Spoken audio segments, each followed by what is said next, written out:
Every woman is afraid to hear certain words, but they are not insults, they are not screams, they are not threats, they are cold words, spoken in a calm tone with no intention to hurt.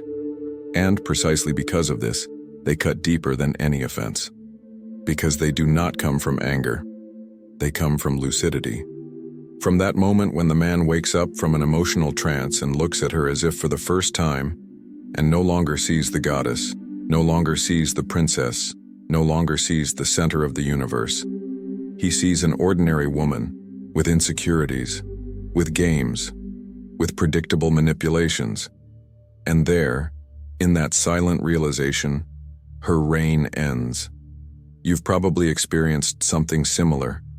That moment when you realize you're no longer the protagonist of your own story, that you're playing a role written by her, following an invisible script of approval, validation, and fear.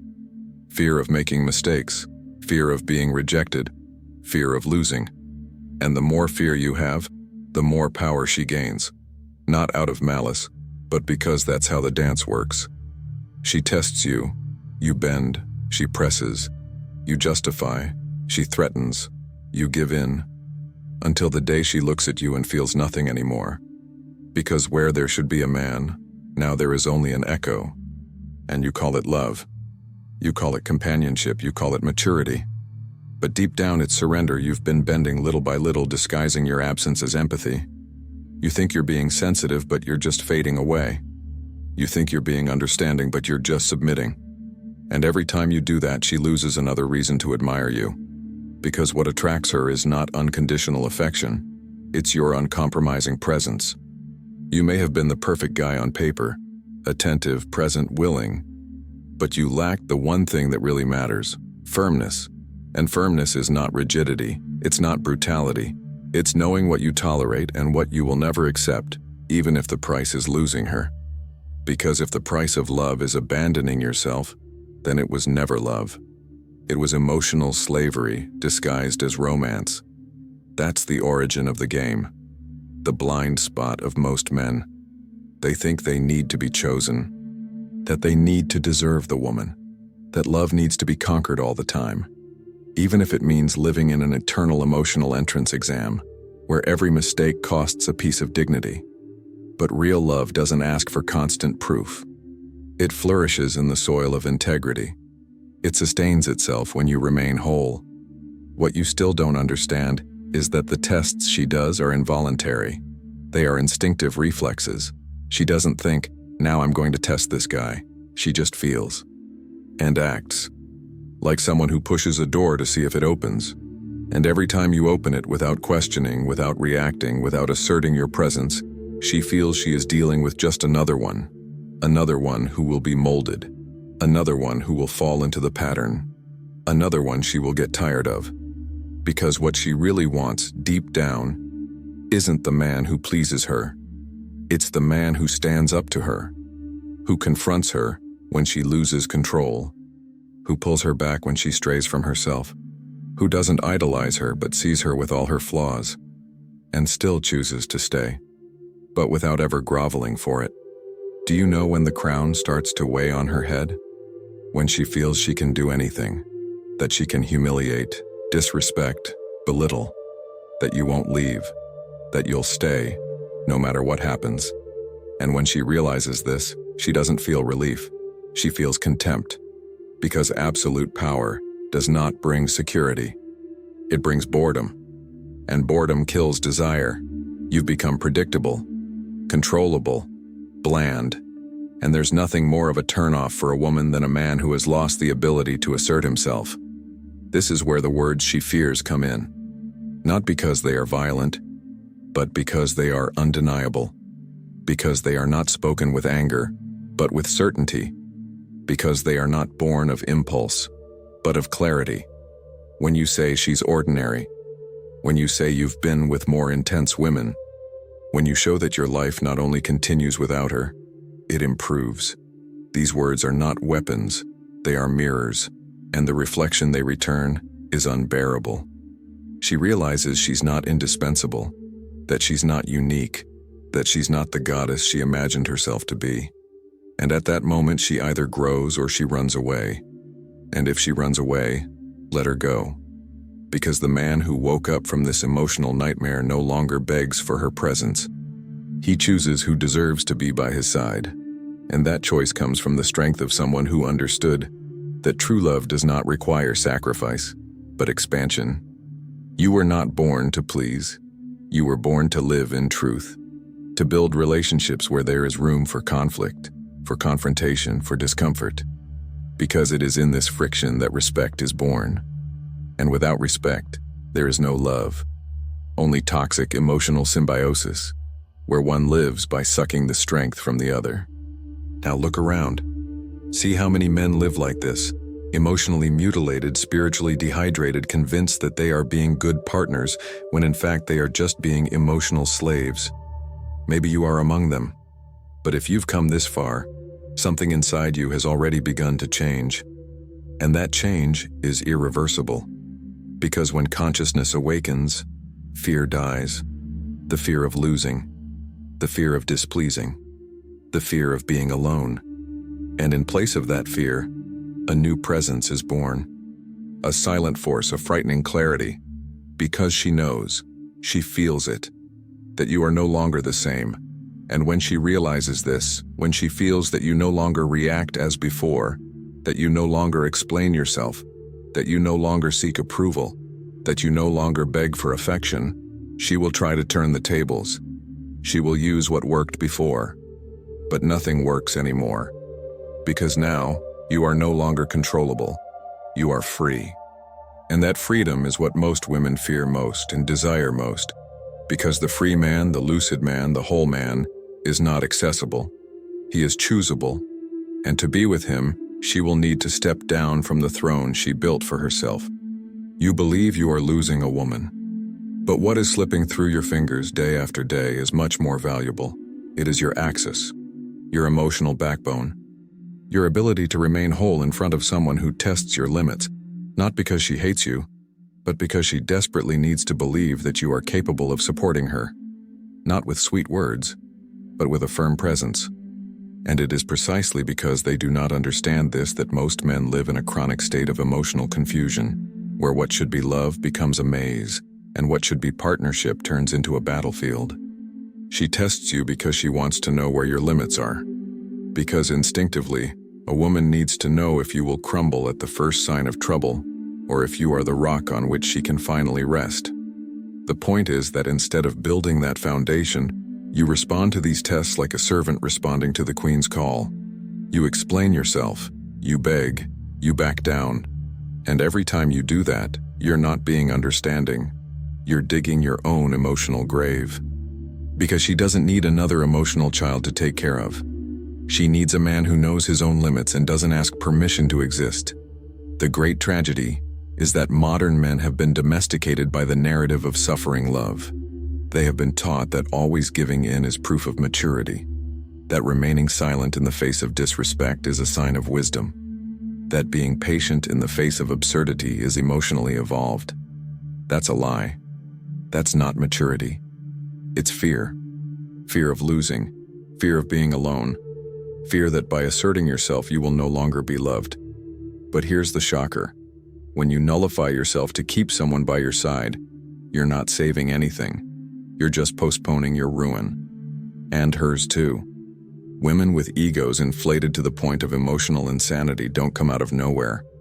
They are molded, testing and breaking weak men, until there is no one left to say enough is enough. They are not looking for a doormat. They are looking for someone to bring them back to reality.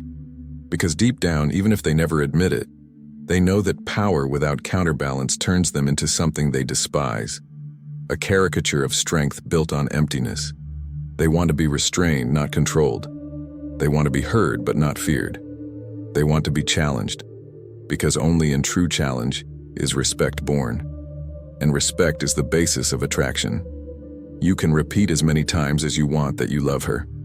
You can memorize poems, surprise her with flowers, write letters. But if you don't set limits when she oversteps yours, all of this becomes the backdrop for a theater of disdain. Because love without respect becomes an obligation, and obligation kills desire. And if there is no more desire, you can be sure There is another man somewhere in the world awakening what you, with such sweetness, buried. That is the root of the problem. You think you're being kind when in fact you're being dispensable. You think you're being understanding when, in her eyes, you're just being predictable. It's not about rudeness, it's about presence. It's not about shouting, it's about knowing when to walk away when the minimum of respect disappears from the conversation. It's about making it clear, with silence more cutting than any words, that you don't negotiate your dignity on behalf of absolutely anyone. That's where the power of true indifference comes in, not the theatrical coldness of someone who tries to manipulate through absence, but the serenity of someone who knows they don't need to beg for love. Because the man who needs to beg has already lost. He lost the woman. He lost respect. He lost himself. And the cruelest thing, when she finally leaves, you believe you've lost the love of your life. But what you lost was the opportunity to be yourself. And maybe that hurts even more. Except that when you decide not to chase after her, when you refuse to play emotional cat and mouse, something changes. Not in her, in you. You start to remember who you were before you needed so much to be accepted. You regain your voice. You regain your posture. You start to take up space again without shrinking. And when that happens, something extraordinary happens to her too. The woman who thought she had total control over the relationship begins to feel fear. Fear of losing you, not because you yelled, threatened, or made a scene, but because you reconnected with what no manipulation can control: your autonomy. Your absence becomes more impactful than your submissive presence. Your silence, more eloquent than 1,000 messages of despair. The woman is not afraid of being left. She is afraid of being forgotten. And when she realizes that you are living better without her, without drama, without demands, without games, the system collapses. Power changes hands, and what was disdain becomes longing. What was certainty becomes doubt. What was contempt becomes desire. This is where most men make the mistake again. When they sense that she is coming back, they revert to what they were before: fragile, pleading, dominated. They reopen the door with a smile and say, "Now it will be different." And it is, for the worse, because she only came back to test whether you really changed or if it was just an act. And when she sees that you are still the same, she leaves again, this time with even less respect. If you want her to come back and stay, it has to be her choice to return to a man who no longer needs her to feel whole. Only then will she be able to see you not as an emotional resource, but as a mirror that challenges and elevates her. It's not about hurting the female ego out of revenge. It's about restoring the natural order of a relationship based on mutual admiration. Because when a woman admires, she gives her all. But when she despises, every smile is a coin of control. And that's why the only antidote to this game is your truth. A truth that doesn't bow down, that doesn't fear, that doesn't beg. And if you understand that, then you're ready for the next step, facing what that truth provokes in her. Because a woman confronted with her own shadow may try to destroy you before accepting her own reflection. And when that happens, you must not back down. You must remain calm. Because it is precisely there, in the eye of the storm, that the new balance of the relationship is defined. Not by shouting, but by the conscious silence of someone who knows they no longer need to prove anything. She didn't leave you when she stopped loving you. She left you when she realized you no longer loved yourself. When the sparkle in your eyes no longer came from within. When silence turned into submission and care turned into servitude. That's when everything falls apart. Not in shouting, not in betrayal, but in the silent realization that the man in front of you no longer exists. He has become a pale reflection of someone who tried so hard to please that he forgot how to breathe without asking permission. You believe that being a good partner means adapting to everything, that understanding the other person means accepting everything, that loving means sacrificing everything. But when you give your entire essence to someone, what is left? What is left is a present body, a dormant soul, and a tamed will. And then she looks at you and, even without knowing exactly why, feels repulsed, not by your presence, but by the emptiness you have come to represent. A man who sets no limits becomes a territory without borders, ready to be invaded. The problem is that you were trained to be accepted, not respected. From an early age, you were told that pleasing others is the key, that avoiding conflict is a sign of maturity, that always giving in is the path to peace. They just forgot to tell you that peace without presence is just absence by another name. And she feels that. She feels that you are there, but you are not, that you respond, but you do not take a stand, that you love, but you do not assert yourself. And desire dies not when love ends, but when respect evaporates. Respect cannot be bought with flowers. It cannot be regained with long texts. It does not return with apologies. Respect is born of clarity, of firmness, of the unspoken in the right tone, from leaving at the right time. And when you rediscover that strength, everything changes, not only in her, but in you. You begin to realize that the woman who once belittled you was not powerful. You were just too small. That those emotional threats, those endless tests, those games of absence and affection, none of it was about love. It was about control. And that the only reason it worked for so long was your cowardice to lose. But lose what? A woman who belittled you? A relationship where you were always walking on eggshells? A life where your value was measured by your ability to keep quiet? That's not loss. It's liberation. When you stop reacting to the emotional theater, she goes into crisis. Because the script always worked. The manipulation always paid off. The drama always had an audience. But now, the stage is empty. And she has to face herself. No audience. No control. No you as a mirror for her own insecurities. And at that moment, one of two things happens. Either she disappears because she can't bear to see herself without the power she had over you, or she awakens. Not by magic, but by shock. The same shock you needed to wake up, because real love cannot be sustained by masks. It only flourishes in the fertile soil of truth. You need to understand that your value was never what you did for her. It was who you were with yourself, the way you looked at yourself in the mirror, the posture you had when entering a room, the clarity with which you said yes and the firmness with which you said no. And if she only valued you when you suffered, when you begged, when you knelt emotionally, then she didn't love you. She loved the control she had over you. That's not a bond, it's a prison, and the key has always been in your hands. A man who rediscovers his own center becomes dangerous. Not because he threatens, but because he doesn't depend. He doesn't beg, he invites, he doesn't react, he chooses. And that freedom is scary, because it shows everyone, including her, that you are no longer for sale. She may desire you.